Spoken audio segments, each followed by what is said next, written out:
Greetings, you guys. I'm Dr. Eric Van Sluten with Holladay Chiropractic.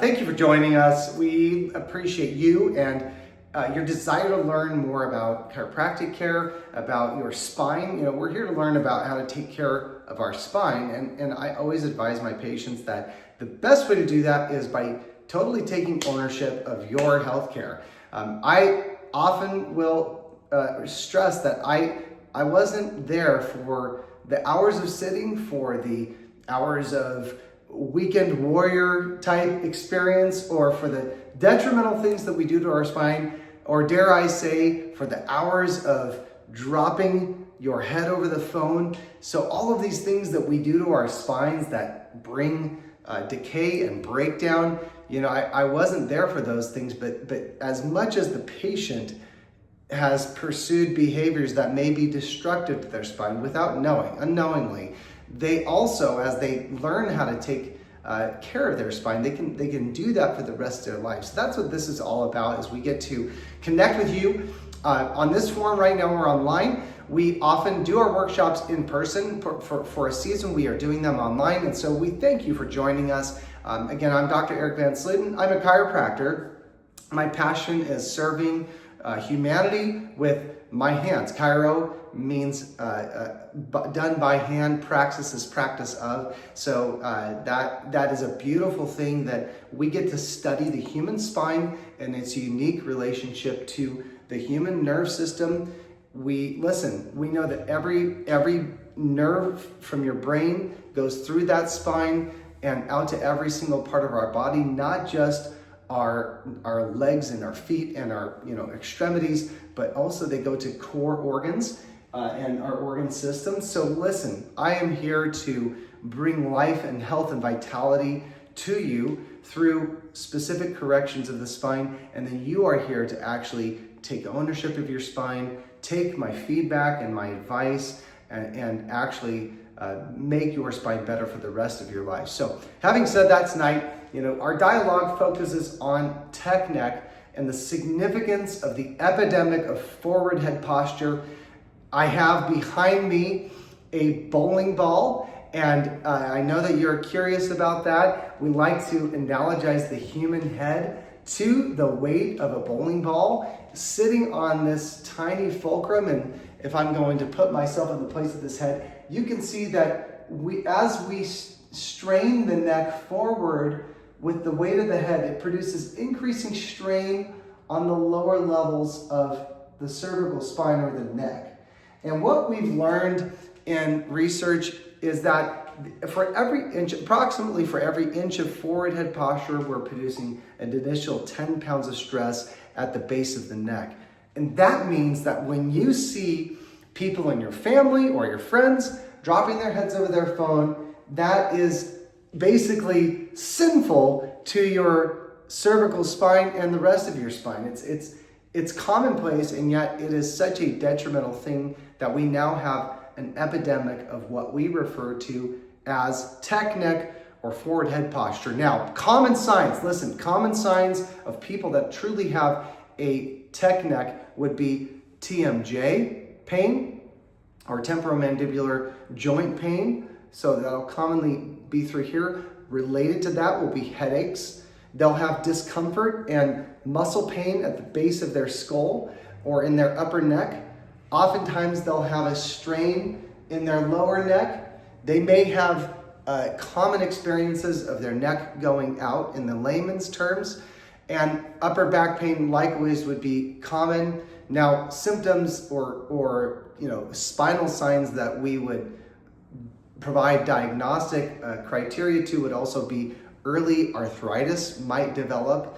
We may see headache syndromes like cervicogenic headaches or eventually migraines develop. There's a whole slew of things that happen from, not to mention just the drastic postural changes that can happen. In fact, some research suggests that forward head posture is a predictive factor for low back pain, and certainly we see that it influences the whole mechanical chain of posture. So when we look at this picture, I do want you to understand the significance of that. Now, I just talked about that metric there. So this puts a graphical depiction of what I just explained.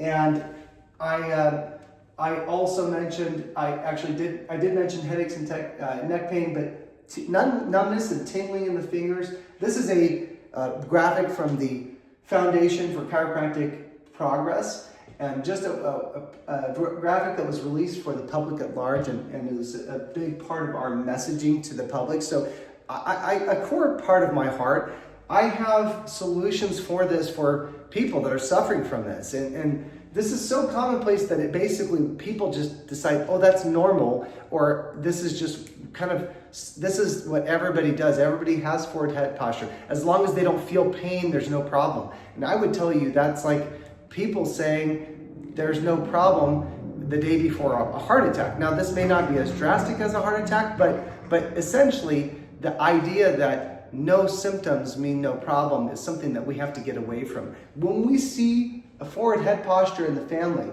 commonly you'll see the teenage kind of category, they'll commonly have this sort of a scenario. They'll have that dropped head. And those are telltale signs that they just need to get in, get a proper evaluation. Let us provide corrective measures, obviously through our skill by hands, but then we also have to use supportive devices now. I have different devices in our practice that help support redeveloping that curvature in the neck. That curvature happens from a young age. We build that curvature as babies. Think about this. As babies, we start on our tummies and we build our cervical curve for the first 6 months of life by laying on our tummies and doing tummy time. And if you think about the drastic contrast that is to what we do with our cell phones and our computers and our iPads and our technology, it is a massive insult to the spinal tissue. And yet it's so commonplace. Again, we just really don't think about it as being a problem when it's a huge problem. Now, this is a orthopedic surgeon, Alston Stubbs, says that we see the spine and overall skeletal structure being critical to a patient's functionality and their satisfaction with their life and healthcare. I often will tell my patients, chiropractic is healthcare. We are delivering healthcare.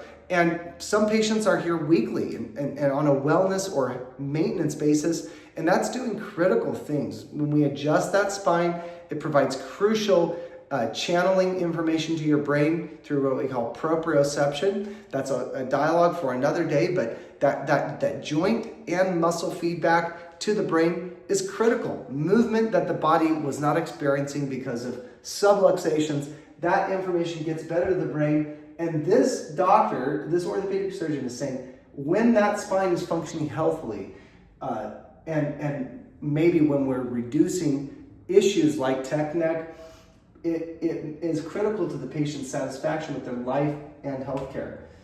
I see that in our practice for sure every day. I agree with that orthopedic surgeon.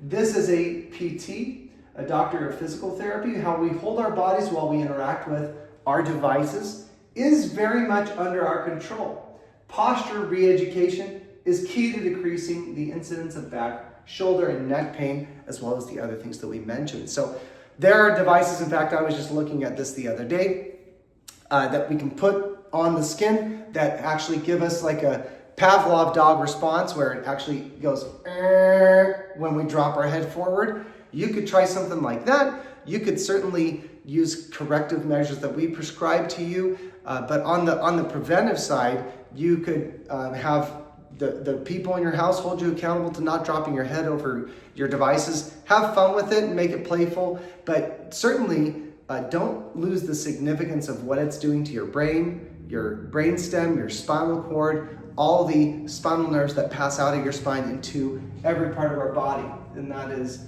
what that doctor of physical therapy is saying. So these are our peers. These are our medical colleagues that are also calling attention to, listen, we are laying hands on the spine every day. We are seeing all different types of patients with different syndromes, and they're saying this is a big deal. Now,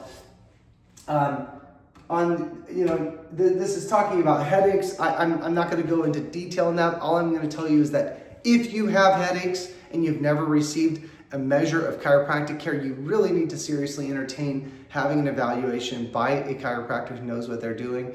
It can be tremendous in helping correct chronic issues whose root cause is ultimately structural and postural, and that will in turn resolve headaches. But headaches aren't what we're treating. We're treating the issue often of tech neck. So a couple ergonomic recommendations that we have. If you haven't looked at your work interface, do so today or this week.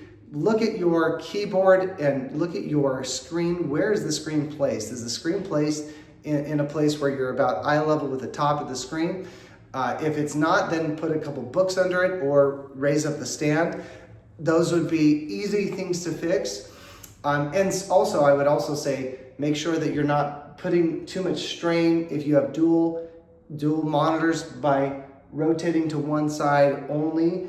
If you have a scenario like that where you have to have two monitors, maybe you change the position so the frequency isn't so one-sided. Oftentimes the injuries that I'm working with, it's all about that. It's that the patient never has really modified repetitive motions. And I'm in the business of helping people correct issues and peer into the, under the carpets and all the places that they actually have consistent behavior exhibited in their life that lead these problems. So I have to do this too for my life. I have been modifying, this doesn't have to do with tech neck, but I've been modifying the way I'm adjusting my patients because I've developed knee pain, and I've learned that some of the postures that I'm choosing to adjust patients in is creating that knee pain. So we all need to really look at things like our ergonomics of the workplace.